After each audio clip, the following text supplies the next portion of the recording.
Hey guys, it's Fred and Sheila McCoy, Hatfield McCoy Museum in Liberty, Kentucky. Hatfield's McCoysmuseum.com, but the easiest way to do it is fredmccoy.com, and it takes you to the main page of the website. Sheila's behind the camera. Hi guys, hope you're having a great day. We're at the museum today making a couple of videos. And it's easier to make our videos down here because this is where we've got our documents, our pictures, our boards, and this is where we can really show you proof that what we're saying is real.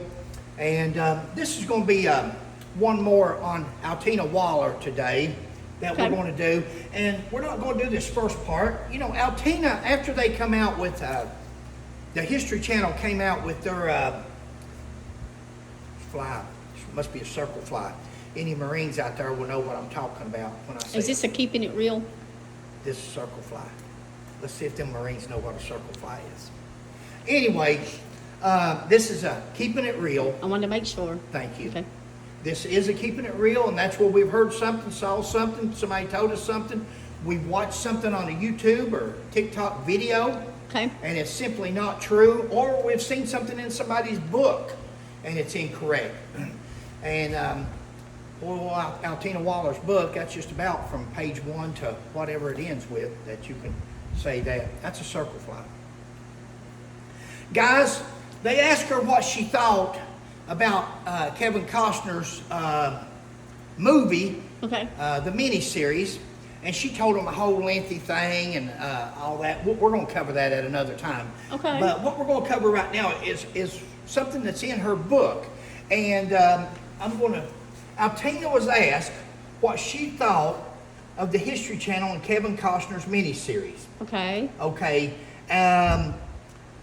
Altina, despite the film's attempt to incorporate the events, although most McCoys and Hatfields were Confederate, there is no evidence that I have found which supports a contention that Randall McCoy hated Ance Hatfield because of desertion from the Army.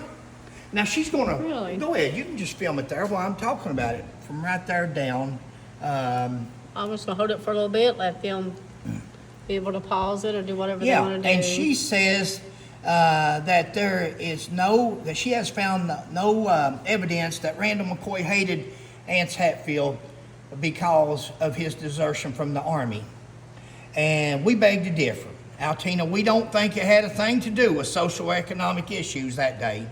We think it had to do with Randall and the other guys thinking that they had backup and Devil Ance up and deserting and leaving his men in the heat of battle. Now, Altina says, even after Randall's brother Harmon was killed by a Confederate guerrilla group, there's no evidence to suggest that the feud began at that moment.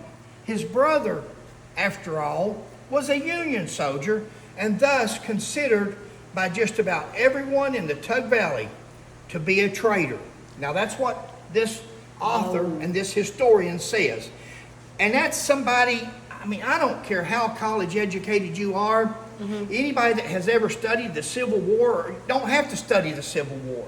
If you know anything about the Civil War, you know what your border states were. Get it? I got it. You know what your border states were. Kentucky was a border state. There was Confederate and Union in the border state. However, Kentucky was predominantly Union. Kentucky sided with the Union. And, you know, she says here that no one cared because everybody else was Confederate. I'm going to tell you, Preacher Ance Hatfield, I'm not going to go try to find his records, but they're in here. We've got Preacher Ance Hatfield, my great-great-grandfather, who was also a Union soldier. But hang on a second. Here's something we ain't done a story.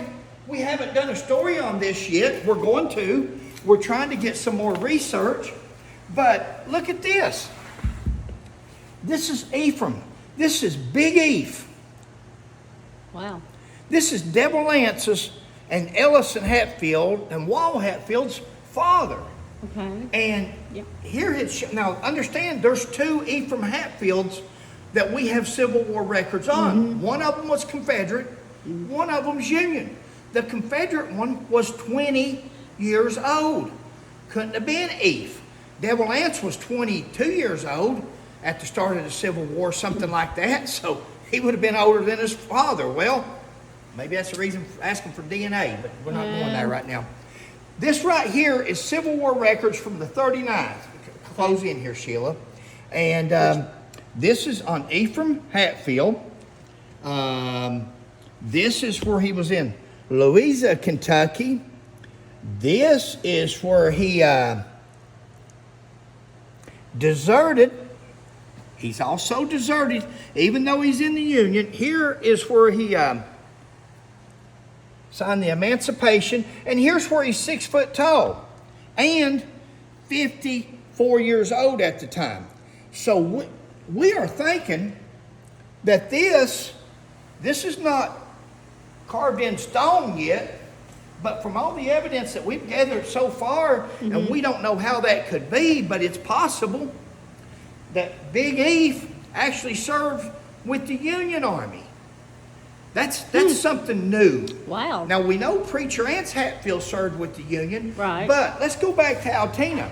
For Altina to say that everybody was Union or everybody was Confederate then, and he was considered to be a traitor, that's just simply not true.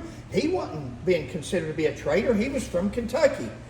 It's almost impossible to correct bad information, misinformation, or incorrect information once it's out there. Altina said, considered by just about everyone in the Tug Valley to be a traitor. She's talking about Asa Harmon. But yet, Preacher Anse Hatfield and most everybody on the Kentucky side were Union. And that's where Devil Anse was going to after he deserted and come back. He was going to the Kentucky side. He was going to Upper Blackberry. He was going over into Peter Creek. He was going anywhere he could to steal whatever he could steal to take back home to West Virginia. Just like Frank and Jesse James or anybody else. He was getting, and he was using the Civil War and as the reason for getting it. But he wasn't taking this stuff back to other units that could use the food or the animals to ride, or what. He was taking it home with him. He took it home. He prospered from it. The funny thing about it is that Randall McCoy nor my grandfather owned slaves, but yet they fought for the Confederacy, and Asa Harmon fought for the Union, and he owned slaves. So some of the things that she says, Altina Waller, when Asa was killed, no one in Tug Valley, not even Randall, seemed much bothered with it. Wow, that's sad. That's his brother. Altina said that when Asa was killed, no one in the Tug Valley, not even Randall McCoy, was bothered by that. Now listen to this historian. This is a historian. I'll calm down. This is a historian.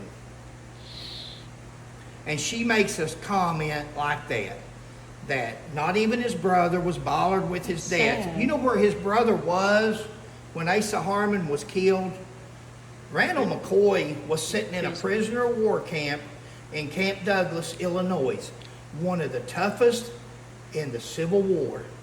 And that's where he was. He didn't know his brother had been killed till he come home and then found out.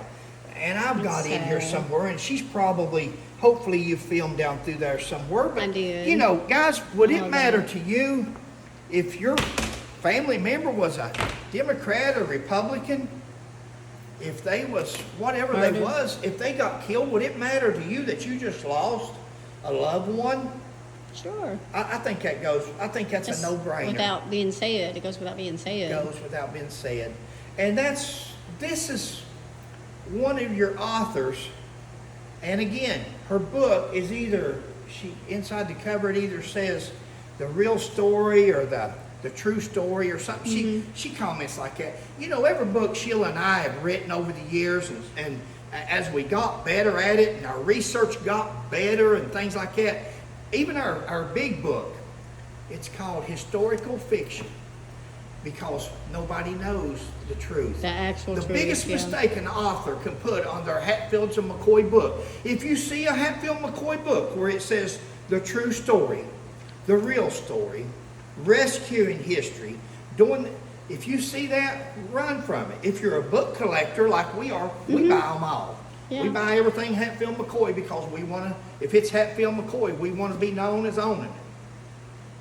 So we buy it, but we don't buy it for the material use or the historical, because when they make a statement like that, it should tell you right off the bat that that is not a good book to read. If you open a book up, and there's several of them over here that's got rejection stickers on them. When you open a book up and the first page says, Captain Ance Hatfield returned home. Captain Ance Hatfield fought off 100 men on Devil's Backbone.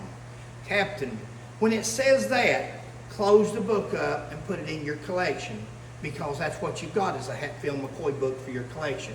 If you're wanting for historical facts, there's nothing in history that ever says that Devil Ance Hatfield ever attained the rank of captain. He couldn't have obtained the rank of captain.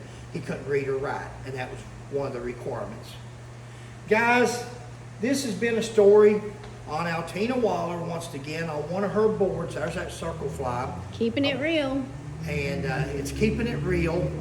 And it's Fred and Sheila McCoy. I'm on that fly, you know. Let me have Yes, you that. are. You're worried about that fly. Well, I know if there's any Marines out there, if there's any servicemen, Yeah. probably there's some military men out there. It may not just be a Marine thing. It may be a military period that knows what a circle fly is. But anyway, it's Fred and Sheila McCoy, and Sheila's got something to say. Please like, subscribe, and share. Thank you. Have a great day. I'm going to start Bye. doing this from now on, girl. Nope. Thanks, guys.